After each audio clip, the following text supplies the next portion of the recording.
Some nieces with some nephews with the dealio. I'm back for the video. Okay, GMA, Good Morning America, got some messiness going on. Amy Botch and TJ. Okay, here's a couple. Let's see what's going on. Days I got the sniffles. So for those who haven't been brought up to speed, TJ Holmes and Amy Robach are in a relationship. The problem is they have other relationships, i.e. marriages, and they co-host the same show on ABC. So last week it broke that this was going on. And the main headline that we want to update here, well, there's two things. One, Robin Roberts, one of the most respected people in television, confronted them and said, cut it out. TJ went to the execs saying it was not true. So they denied this relationship for a while. And the crazy part of this story is ABC are continuing to make TJ and Amy do the show together in the afternoons. This is how Friday's show started. You can cut the awkwardness with a knife.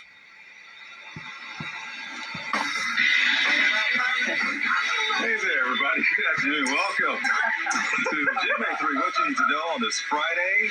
You know, it's too bad it's Friday. Is it? It's been a great week. You know, this one keep going and going and going. Just enjoy it. Speak for yourself. Take it all in. I'm very excited about the weekend, and I'm sure everyone else is too. We all love our Fridays around here. Right. Speak for Then all of a sudden start being close to somebody that they work with and or even just some friends. And so things evolve over time. Is it a story because they're on TV? It is a story because they're on top. But this happens so often. I just feel sorry for everybody involved, even their ex-spouses as well. They're involved in this very public story, which really is a private matter. It is, but when video like this circulates, it's not a private matter anymore.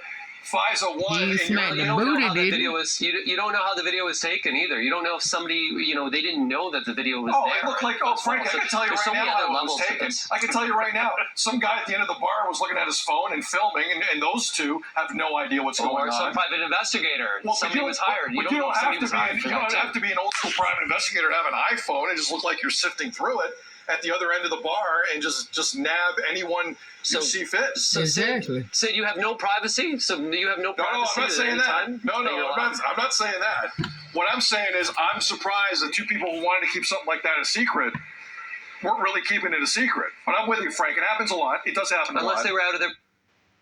My thing is to it, I mean, they must wanted it to be out. Because if you didn't want it to be out, they wouldn't have been in public with it. And doing.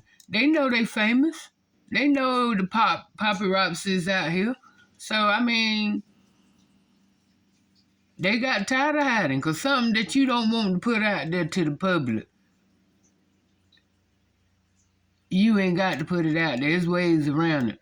It's stuff these stars doing now that don't nobody know what they doing. Because they keeping it on the low. So, they wanted this to hit the fans. Because, I mean, I guess by being at work, everybody at work done peeped it out. So, I mean, eventually they know it was coming out. So, that's why they started, being seen in public. That's the bottom line.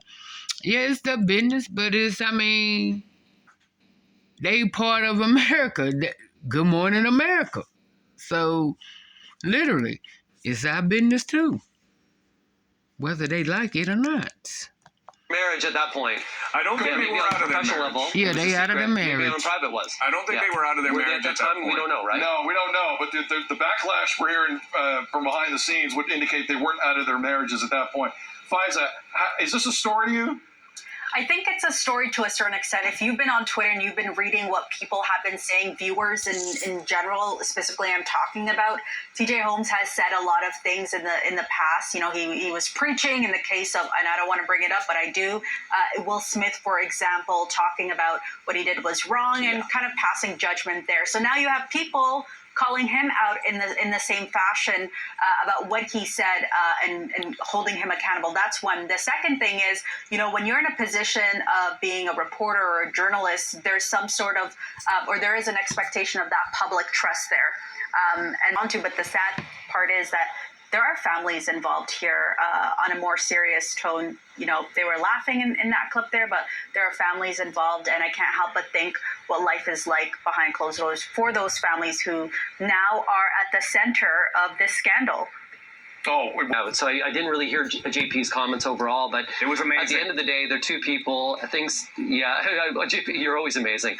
But you know, at the end of the day, it's two people. That something's become very public, and there's so many different people that will be affected by this, and they're just human beings at the end of it. Right. true. Agreed. But to Faiz, I'll close it with this. To Faiz's point, I don't need to hear either of them rip on Will Smith.